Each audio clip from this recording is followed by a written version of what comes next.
Hi! Welcome to my channel. Okay. So, the second part of yung review class namin ng mga for grade 9. Kasi para sa exam nila bukas and it's all about variation. Okay? Explain ko naman ng mga una-una. So, ganun na lang. Subscribe. Joke lang. And sana makatulong to. Okay. Share screen na ako ha.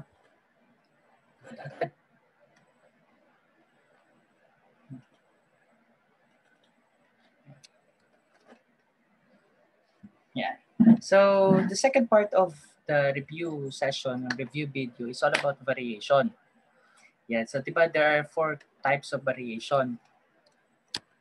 So, ayan. Kita ko na agad sa inyo para ano ha. Ito na, dire-diretso na tayo. Ayan. So, i-hide ko lang yung sarili ko. So, here are the formulae of the different types of variation or formulas. Ngayon yung masanay. Ayan. So, hindi ko alam kung saan ko ilalagay ito. Ayan. So, I'm just going to describe and differentiate the 4 variation type. So, the first one is direct variation. So, ang description yan, comparison of 2 quantities, they both increase or decrease. Ibig sabihin, as one increases, the other one will also increase, and as one decreases, the other one will also decrease. Ganun lang kasimple pag direct. Dalawa lang na quantity ang kino-compare. Pag inverse, dalawang quantity lang ulit or variables ang kino-compare natin, but it is the opposite of direct. Dito sa inverse, when one quantity increases, the other one will decrease. And as one decreases, the other one will increase. Ganun lang yun. Now, yung joint and combined, si joint po, 3 or more variables na. Siya yung parang upgraded ng direct. Si direct kasi dalawa lang. Si joint, 3 pataas na variables na kino-compare sa isa't isa, and they are all directly proportional to each other. So, ibig sabihin, lahat tumataas ang value or lahat bumaba yung value. Yun, yung sa joint. When we say combined naman, comparison of 3 or more quantities, now, it is a combination of direct and inverse. So, ibig sabihin, yung isa, directly proportional, tapos yung isang variable, yung pangatlo, indirectly proportional. Ibig sabihin, tumataas yung dalawa, bumababa yung isa, or bumababa yung dalawa, tumataas yung isa, or kung ano mang combination na yon. That's why it's combined. So for the general equation, kapag direct, y is equal to kx. Summary na lang to ha, para nakita nyo. Kung gusto nyo sulat, pause nyo na lang yung video. Pag inverse, y is equal to k over h. Pag joint, y is equal to kxz, an additional variable z. So, ayan. Sa combine naman, y is equal to kx over z. So, hindi naman lahat laging yx ang variable na binibigay. Pwedeng a, b, c, d, kung ano man siya sa alphabet. Pero, basta tatandaan nyo na yung unang variable na binibigay siya yung naka-isolate, yun yung y. Okay? And then followed by the next variable or quantity. Now, if we're going to look for the constant of variation, ang k ng direct ay y over x, y divided by x, and then ito, so on and so forth. Ayan na yung mga formula ha. Ayan na yon. So, gagamitin na lang natin yan mamaya. Okay. So, when z is missing, wala yung direct and inverse kasi pangatlong variable na yan. Di ba? Pag direct at inverse, dalawa lang. Di ba? So, let's have an example na. Dire-diretso na tayo. Now, y is directly proportional to x. Y is 20 when x is 4. Determine the constant of variation and find y when x is 9. So, first thing that we need to do daw is to find the constant of variation. So, sabi dito, is directly proportional. Kapag nakita nyo na dalawa lang yung variable na ibinigay, y at saka x, it's either or inverse lang yan. Kasi dalawa lang eh. Tapos sinabi directly proportional. So direct variation. Ganun lang siya kasimple. So y ang nauna, so y is equal to k x. Yung k natin constant variation. Sabi doon, determine the constant of variation. Alam natin na ang formula for k ay y over x. Okay? Yun yung formula. Paano ba natin nakuha yan? Divide mo lang both sides by x to. O, kasi yung x, ayan na yun. Yan na yung formula. So, gawin mo lang, kunin mo lang yung gamit yung set of given. Yung y is 20, x is 4. So, y is equal to 20, x is 4. Pag divide natin 5, yun na yung k mo. K is equal to 5. Yun yung constant of variation. Okay? Ganun lang siya. Okay? Next, find y when x is equal to 9. So, find y when x is 9. Paano ba natin malalaman? Malaman natin, ganito ang gawin natin para madali kayo. Is mag-apply ng dalawang, hatiin nyo yung isang solution paper nyo kung ano man siya sa dalawa. Lagyan nyo ng y, tapos x, tapos k. Ang una natin y20, ang x natin 4, ang k natin na solve 5. Tapos sa pangalawa, yun yung may hinahanap. Find y, di ba? Question mark yung y when x is 9 and k is equal to 5 also. Di ba? Same kasi yan ang constant of variation. Lagi yan. Ngayon, para natin malaman ng y, gagamitin natin yung dalawang value natin. Yung 9 given ito, tapos yung 5 ito yung na-solve natin. So, ano bang formula natin for y? Y is equal to kx. So, multiply. Y is equal to, ang k natin ay 5 times 9, and the answer is 45. Ganun lang kasimple. Okay? Next problem. Y is directly proportional to x also. So, y is directly, yun na yun, is directly proportional to x. So, mag-type sila kasi directly proportional. Direct. Find the constant of variation. So, k is equal to y over x. So, if you want to answer, go lang, pause this video, tapos sagutan nyo, and then compare na lang yung sagot natin. Ano yung y natin? 14. Tapos ang x natin, 3. Now, 14 is not divisible by 3. And 14 and 3 are both not divisible by a particular number except 1. So, ibig sabihin, 14 over 3 na lang yung k natin. Huwag na natin gawing decimal. Okay na yan, na fraction. Okay? So, find x when y is 8. Ito naman, x ang hinahanap. So, gawin natin. Divide ulit natin sa dalawa. Y natin 14. Ang x natin is 3. Ang k natin ay 14 over 3. So, y is given. Ang y by 8 sa pangalawa. Second set natin x hinahanap. Question mark siya. Find x. And ang k natin is 14 over 3. Ano ang formula natin kapag x ang nawawala? Ito na yung gagamitin natin value, values. Ito. Para ma-manipulate natin, alam natin y is equal to kx. Kung mapublic natin yung table kanina, makuha natin, i-manipulate nyo lang. Ang hinahanap. So, ibig sabihin, kailangan mag-isa siya. So, i-divide mo siya both sides by k. Yan, para maka-answer. X is equal to y over k. Yan lang. Ang y natin ay 8 divided by 14 over 3. Tama, is equal to x. Ma-solve, this is a complex fraction. Para ma-solve yan, since naka-divide, hindi mo naman pwedeng i-divide ang whole numbers of fraction agad-agad. Ganito siya. I-rewrite ko lang Para siya ganito, 8 divided by 14 over 3. Ganyan yon. Maging fraction sa 8 over 1. So sa rule ng division, kailangan daw, first thing that we need to do is to reciprocate the divisor. Ito, balik natin. So magiging 8 over 1 times 3 over 14 na pinagpalit natin ng pwesto. Tapos multiplication na yung process. So 8 times 3, 24 over 14. Okay? Yan na yun. Now, 14 is not divisible by 14. 4 is not divisible by 14. Pero pwede natin tayong mag-divide or masimplify yung dalawa by dividing both sides, both the numerator and the denominator by 2. Ito sila pares by 2. So ang sagot natin ay, sulat lang dito sa baba, x is equal to 24 divided by 2 is 12 and 14 divided by 2 is 7. Ito na yung final answer.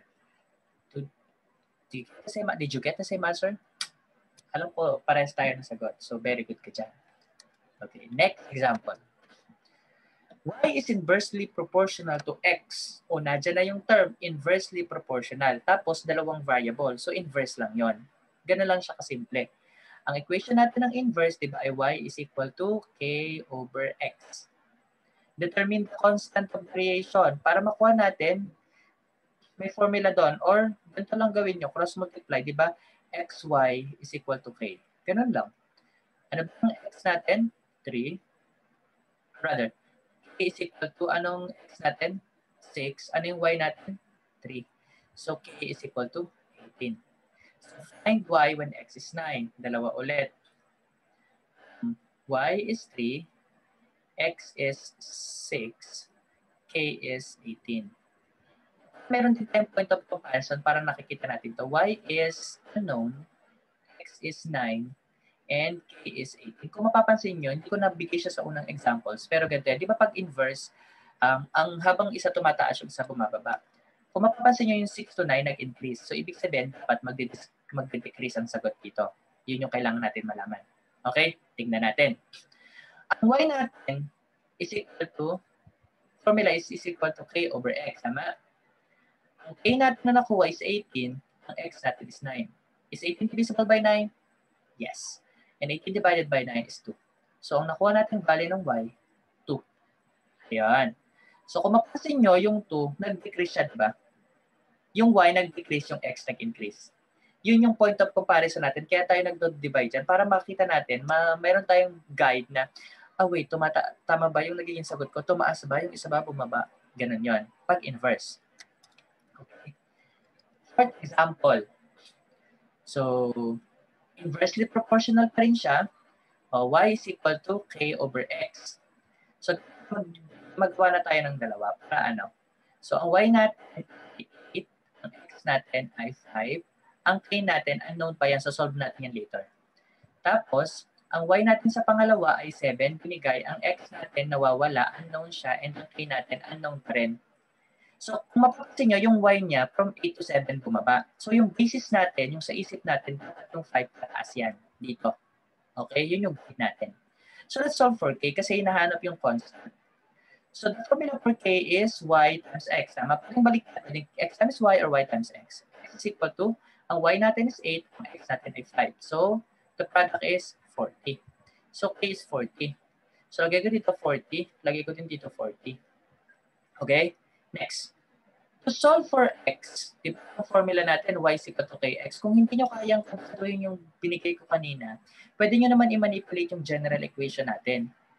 So, gawin nyo lang, di ba, ang y mo given 7 is equal to, ang k mo 40 over x, di ba, kasi hinahanap. So, ganito lang, cross-multiply lang yan. Lagyan mo lang ng over 1 para maging denominator, then cross-multiply. So, magiging 7x is equal to 40. Kasi 40 times 1, 40. Divide both sides by 7.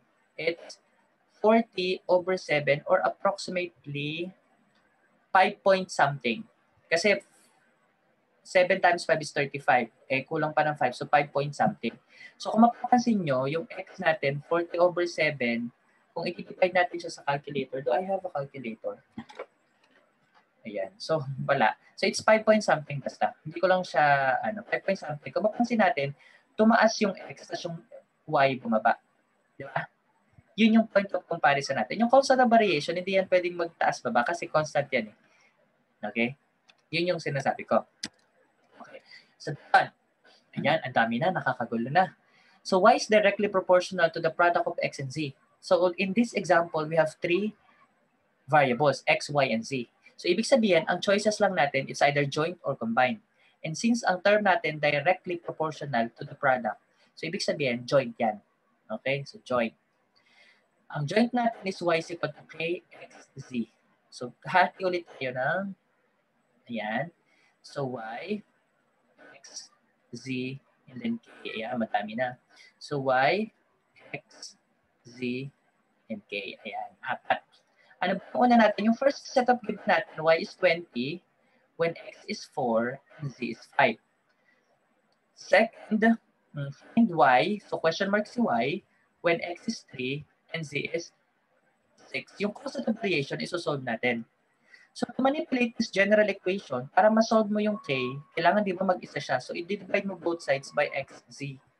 X, z, para ma-cancel to. So, again, k is equal to y over x, z. Ano yung y natin? 20. Anong x natin? 4. Anong z natin? 5. First set para makuha yung k. And 20 over the product, 20. And k is 1. So, 1, 1. And then solve for y. Di ba? Y is equal to kxz. Y is equal to 3 times 6 times 1. And y is equal to 18. Ito yung value ng y natin, 18. Okay. Kung mapapansin nyo, ganito. Ayan. Bumaba siya, di ba? So, merong siyang bumaba. May question ba? Parang discussion. Yan, y is 18. Okay? Tumaas. Di ba? Sabi kasi, di ba ito yung point of comparison natin. Kung i-times natin to kasi product ng x, z, ito ay 20, ito ay 18. Tama, di ba? So, yung 20, yung y natin bumaba, yung product nila, 20 at 18 bumaba din. Hindi siya isa-isa na X bumaba, kasi ito tumaas. Hindi yun. Kasi yung sinabi. Okay? Next. Okay, so Y is directly proportional to the product of X and Z. Same pa rin. So Y is equal to KXZ. So hati ulit tayo. Yung Y natin na unang binigay, 30. Ganito lang gagawin niyo lagi. If you want to answer this, pause the video, answer, and then compare our answers later. X is 3, Z is 5. Dito, Y, sorry, we have K unknown. Y is 24. X is missing. Yan. And Z is 2. Okay. So we need to solve for K para ma-solve natin yung X dito. Kasi hinahanap din yung constant. So to solve for K, we have K is equal to Y over the product of X and Z. Y is 30. X is 3. Z is 5. So 30 divided by the product, 15. And 30 divided by 15 is 2. So 2 to. And 2 rin to. To solve for X, manipulate lang natin yung Y is equal to KXZ. Since itong hinahanap natin, i-divide natin both sides by KZ. Uy, KZ tayong tingnan. Favorite. Ayan. Kung ano yung katabi niya, doon i-divide para ma-isolate. So, X is equal to Y over KZ. KZ. Yan. X is equal to, ano yung Y natin? 24. Ano yung K natin na nakuha? 2. Ano yung Z natin? 2. So, 24 over 4. And 24 divided by 4 is 6. Ito yung X natin. 6. Okay, ganun lang yon. Ano yung product ng 3 and 5? 15. Anong product nito? 12. Bumaba. Bumaba din yung 30 to 24. Ganun lang ang joint variation. Now, let's have the last one, combined variation. Para natin malalaman na combined variation, kitang-kita. Mayroong word na directly proportional and inversely proportional. Combination. Pag combination, combine yan. So, ang variables pa din natin is Y, X, and Z. Ang formula natin, ayan, ito yung ano natin, Y is directly proportional to X. So, ibig sabihin, niya si X. Ito na lang pagsusulat ng equation. Pag sinabing directly proportional to X, ibig sabihin, pantay. Inversely, sa baba na yon, proportional to Z. Ganun yan. Okay? So, sulat natin, Y, ang first given natin, 24. Ang X natin, 4. Ang Z natin ay 2. Ang K natin, unknown. For the second set, ang Y natin hinahanap. Y is unknown. Ang X natin ay 3. Ang Z natin ay 6. Ang K natin, susolve natin. So, to solve for K, manipulate lang natin to. Diba? Para makuha natin yung K, gawin muna natin over 1 and cross multiply. So, YZ na siya is equal to KX. Eh, meron pa siyang katabi na X. So, kailangan natin i-divide both sides by X. So, K, cancel to, is equal to YZ over X. Ganun yung pagmamanipulate. Ano yung Y natin? 24 times anong Z natin? 2 over ang X natin, 4 is equal to K. Solve natin, 24 times 2 is 48 over 4 equals K. And 48 divided by 4 is 12, tama? 12 is equal to K. Diba? Ang gulo ng sulat ko. K is equal to 12, K is equal to 12. Now, to solve for Y, we are going to use the general equation KX over Z. So, Y is equal to, ano yung K natin? 12. Ano yung X natin? 3. Ano yung Z natin? 6. Y is equal to 12 times 3, 36 over 6. And 36 divided by 6 is 6. So, ang Y natin ay 6. Okay? Question. O, tignan nyo. Directly proportional siya sa X. So, ibig sabihin, pag bumaba daw yung, pag bumaba yung Y, bababa din dapat yung X. So, 24 to 6 bumaba, 4 to 3 bumaba. And inversely proportional. So, ibig sabihin, kasalungat ng pag-ano.